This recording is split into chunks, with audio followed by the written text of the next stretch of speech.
Chris, I'm so excited you're here because anyone who could be introduced as the anti-financial advisor is cool by my book. You got to be a little bit. I mean, a little slap in the face of financial advisors is a little bit fun, right? And I should rip on him too because, by the way, I am one. My wife owns a broker dealer, and we deal with a lot of them. But at the same time, we're open architecture. You don't have to invest in stocks, bonds, mutual funds. You can invest in real estate many times, depending on the circumstance. We think that makes more sense. But anyway, I digress. Chris, how about this? I love throwing people feet to the fire. Give us one suggestion, one tip that would help, let's say, a solopreneur or entrepreneur who wants to get rich. Give us one tip right off the bat. Profit first, man. I know you probably hear it from guys from time to time, but it's always profit, right? I mean, it's always about how much money do you actually have left over after all is said and done. One of the biggest problems with entrepreneurs is that the majority of entrepreneurs are actually proven to be spenders.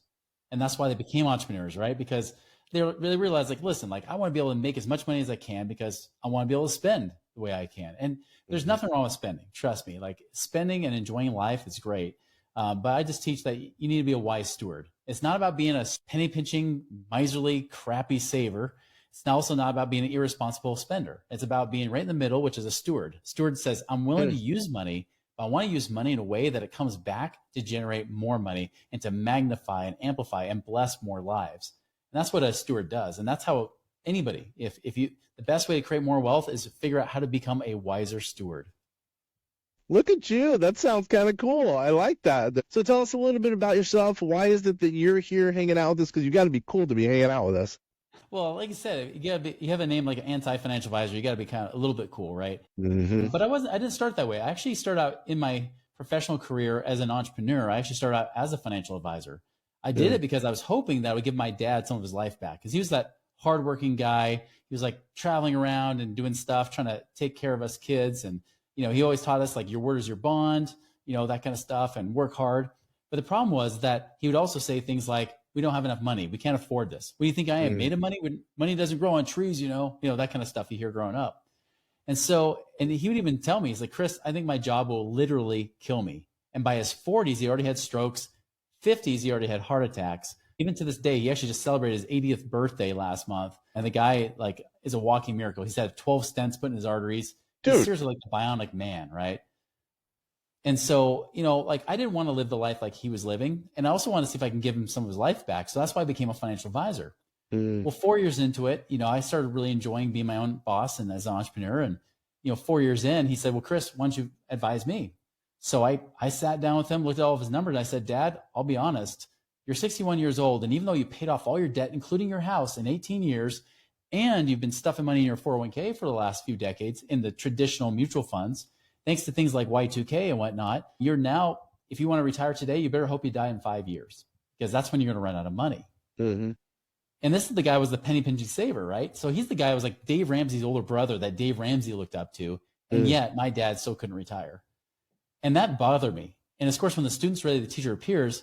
One of my friends that I trained to be a financial advisor, I went to call him up to see how he was doing. He's like, man, my life is awesome. My dad and I have partnered on some deals, and my dad's now doubled his income as a professor at the local university. I said, well, come on, that's too good to be true. That was just 4 or 5 months ago you started doing that. He's like, is it too good to be true? And then he really challenged me. He's like, Chris, how many of your clients are financially free where they don't worry about money? None. How about this? How many of you as financial advisors are financially free, not off the commissions you're earning, but actually doing these investments?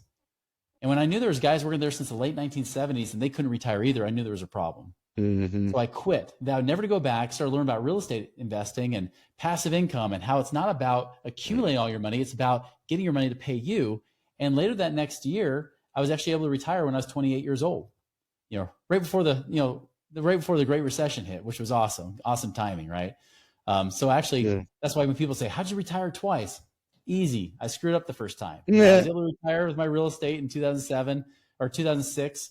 I came out of retirement in 2007, teach people how to get out of the rat race. And then the recession hit me hard to the point where I almost went bankrupt. I was over $1 million in debt. Holy! I was able to pay it all back, but it took me another decade to do that. So it's about end of 2016, I was able to retire the second time when I was 39 years old. And that's kind of what I teach people today is I teach people how to create passive income, how to actually get out of the rat race, like legitimately get out of the rat race with passive investments versus active ones. Then we even do like infinite banking and things like that, like how to use it as like this tax-free supercharged savings account to get your money to pay you twice. Yeah, that's cool. That's good background. You sound like me. I mean, I was basically semi-retired. I would only work maybe 5 hours a week for about 10 years. And then now, because of all the cool stuff that's coming out as far as AI, I'm like back in it. I'm loving it, especially what's coming out with quantum computing. But all right, so you mentioned something kind of cool. I think not enough of our audience, and when I say our, by the way, that's vastsolutionsgroup.com.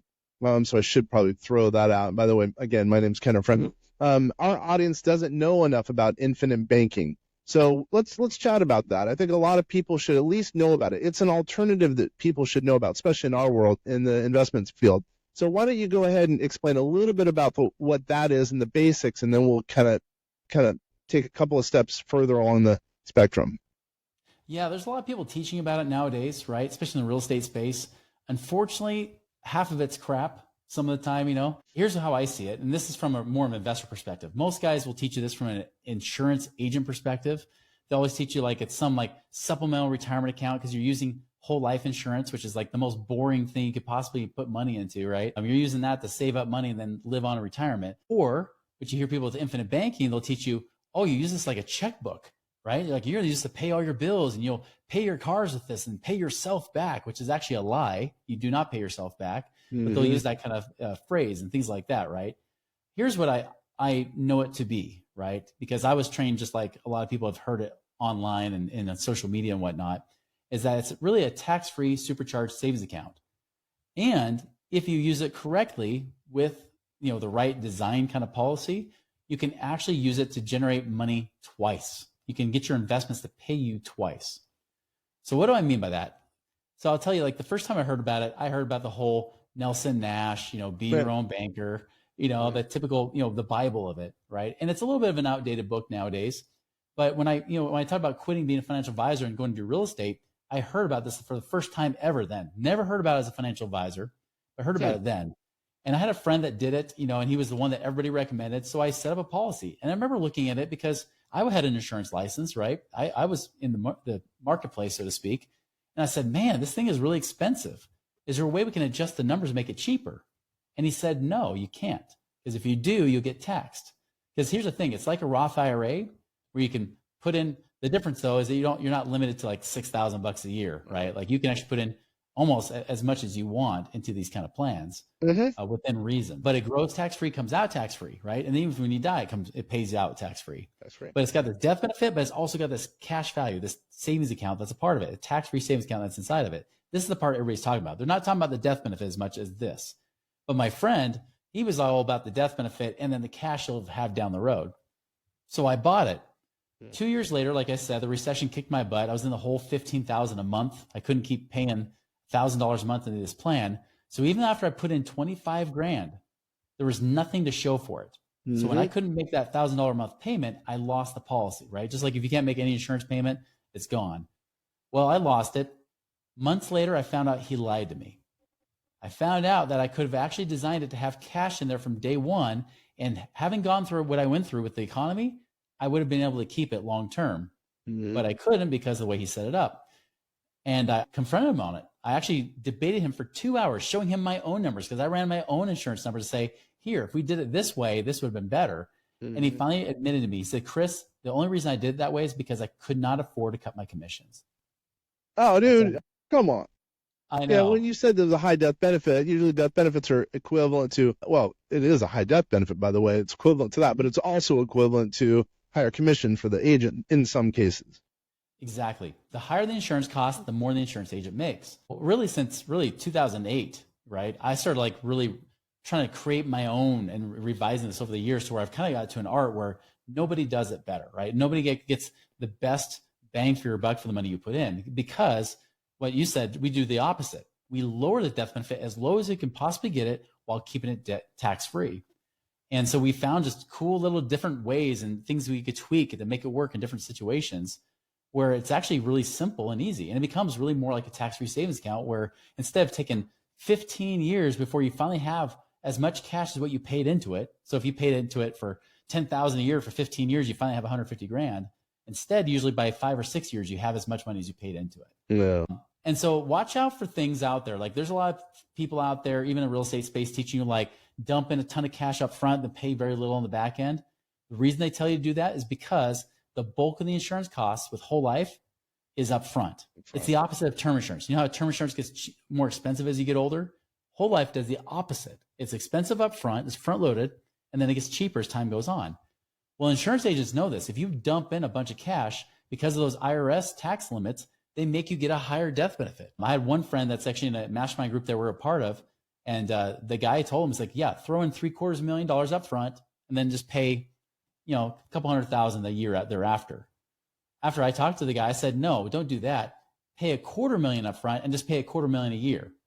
If you do that, not only will you make a better ROI on your money, but you'll actually save a third of the cost, right? Because you don't have to get triple the death benefit to do that. Mm-hmm. And so that's the thing is like, it's a great place to store money, especially if you're trying to have that war chest, especially if, and more so if you're a real estate investor than ever, we got to have cash on the sidelines. The only problem is like all my friends talk about, even in our mastermind groups, they'll say, yeah, but Chase Bank sucks. Chase Bank's paying me nothing. Even though I have millions with them, they still treat me like I'm a peon, right? And so they're like, where can I store money where I can actually make more than 0.nothing% and not worry about taxes or anything else or lawsuits? Here's where they put it. And so this is where you're seeing more and more real estate investors storing cash, right, to be able to hold it there. But the nice thing is you have this added benefit because there is a lot of cash and because you have minimal costs coming out of it. Not only do you have more liquid cash available to use right away, like from day one, but secondly, the cool thing is when you do use it with investing, you can actually borrow from the insurance company or a bank. You borrow from them. Yes, you pay them interest. You don't pay yourself back interest like they all lie about on social media, right? But you pay them interest. But the cool thing is you're paying back with simple interest while they pay you on that money compounding interest. Compounding interest, yep. And if you actually pay at least interest only on those loans, and you don't have to pay monthly. By the way, the payments, pay it back, there is no minimum monthly payment. You pay it back however, whenever you want. Your balloon payment is at death, right? And they just take out your death benefit, pay your family the rest, But the nice which is thing basically like, another loan if you think about it. But yeah, it's like a low interest loan. I mean, right now they're right around 6%, give or take, right? So low interest loan that you will pay them interest. But if you at least try to keep the interest under control, you don't let it compound against you. The great thing is, say, for example, you have $100,000 in your policy, right, that you have in cash that you could use. You want to borrow 50,000 of that. Well, the cool thing is you still have 100,000 they're paying you tax-free returns on. That's about the same interest rate, right? So you're getting paid compounding interest from them while you pay back on the loan. If you pay back at least the interest-only payments at some point, you're paying down the loan or at least keeping it from compounding against you. You start paying less and less in interest while they pay you more and more in interest than what they're charging you. That's how you win. It's not, if you never pay back on the loan, of course the interest is going to accumulate against you and you're kind of a wash at that point. But if you actually pay down the loan with the returns you get from the property, so say you do a fix and flip or something like that, right? If you're doing that, the great thing is, unlike a HELOC, you get a HELOC out, you got to pay it back monthly. Here you don't have to, right? You could pay it back if you wanted to or keep the interest down, but you don't. So you might just say, great, I'm going to use that cash and use it for my property and all the renovations. And then when I sell off the property, I can use that to pay back towards the line of credit. Or I just pay back some interest if I want, and then I let the money go out and reinvest in the next deal if I got the next deal lined up. If you don't, you're acting as your own bank. That's the way I look at it. They say be your own banker. It really is true. I mean, we have an example. I was just talking to, actually, I just got a text from this attorney. He's putting money into a defined benefit plan. So we have an actuary. I think I told you we have actuaries that we do defined benefit plans. I don't remember the exact number, but let's say he's putting away $200,000 a year. He's in California, by the way, and he's saving, let's just say it's $100,000 in taxes. Basically, what we've put together for him is he puts away whatever amount he saves in tax into a policy. And what he does, he's doing that on an ongoing basis. By the way, it will fluctuate how much he can put in the DB plan. But right off the bat, the government is paying him to get a policy, right? I mean, that's pretty important, number one. And it's just, as you said, it's, again, he's being his own banker, tax-free, in effect, tax-free money. And what he's doing is he's putting money, he's going to be actually now he has pulled money from his policy, and then he's leveraging it 2-to-1. And then he's investing that in income-producing real estate. I don't know what his rates are, but let's just say it's bringing in 7%. So think about that, 7%. And the government, in effect, really indirectly, was paying him to do all that because he's getting his defined benefit plan tax deduction and using the tax deduction to fund the policy. Does that make sense? Right. I mean, Exactly. it's going to grow and grow and grow. Plus, remember, he also has the investments in his defined benefit plan. He does a lot of private equity stuff too. So that's a whole nother argument. Anyway, but it's ballooning and ballooning and ballooning. Obviously, it's good. He's a rich man already, but he's getting even richer based on all this scenario. What you're talking about makes, I think, perfect sense in some circumstances, not all, but I think in some circumstances it really makes sense. You're absolutely right. I mean, and that's a key thing too, is that so many people will try to spin it like this is the thing that will make you free, financially free. That's bullcrap. I'll tell you, I've ran the numbers and I run them better than all of those other guys out there. And still, you won't become financially free using this by itself. Right? Yeah, no. And that's the case. That's why you need things like the defined benefit plan. That's why you need things like real estate. That should be your economic engine. That's the real thing, your business, right? Whatever you're investing in that's generating the income, use that. Get profitable there, like I said in the beginning, but then take those profits and then store them in places like this, right? And be able to do it. And like you say, get tax deductions from defined benefit plans if it makes sense in your situation and things like that. Like use those to start generating and building that wealth using like real estate, and build that stuff. And it's funny you mentioned like about banks too, because I have two separate people I know on occasions that actually have owned banks, right? One of them, his grandfather was an owner of a bank and taught him this very same strategy about infinite banking. And so he is a raving fan of it because, he's like, his grandpa's like, this is what you use. Like, this is what we use.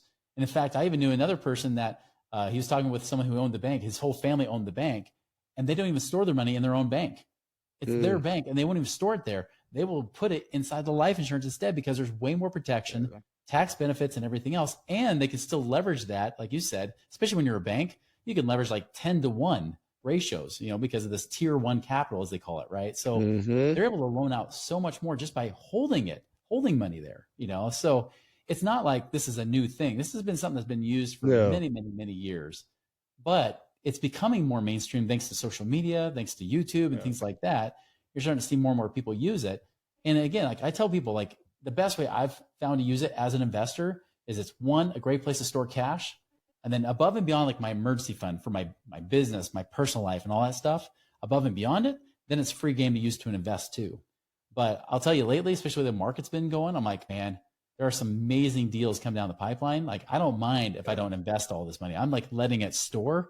If I'm investing any money, I'm just using my bank money because I'm not going to lose anything by losing my 0.1%, savings account that I got with my bank and my credit union. And even then they tax me on that 0.1%, right? Even my high yield savings account maybe pays 4.3% and I still get taxed on that. It's another stupid tax form to deal with at the end of the year. With my life insurance, I don't have to.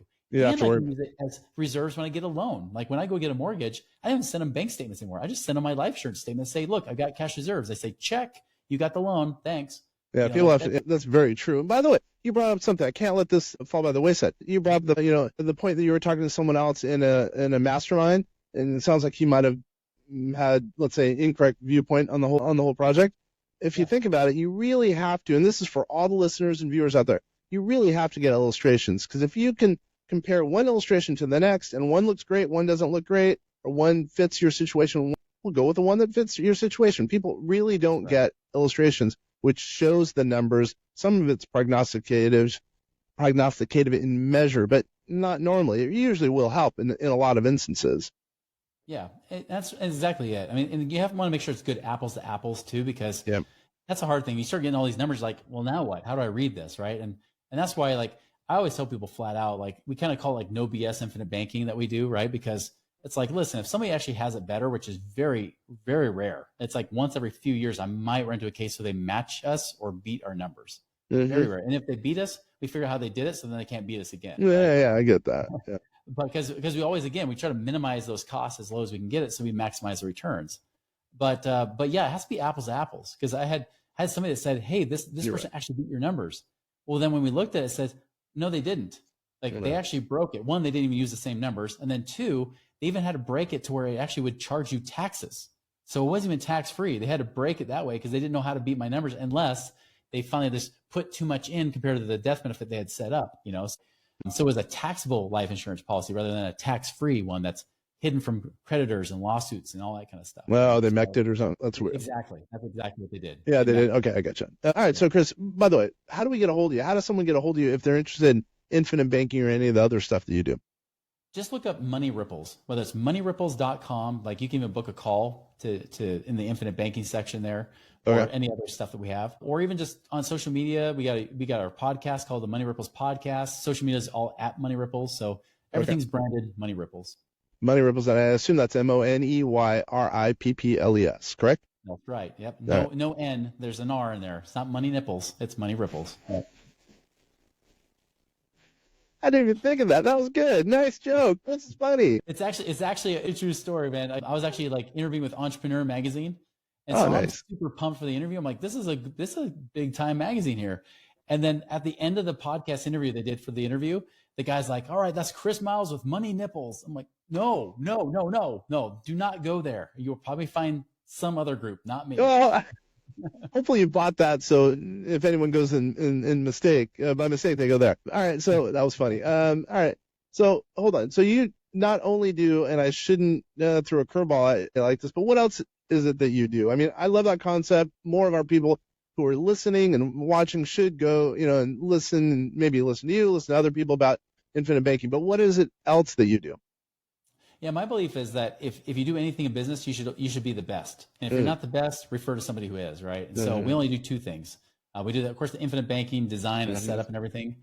We call it max ROI infinite banking.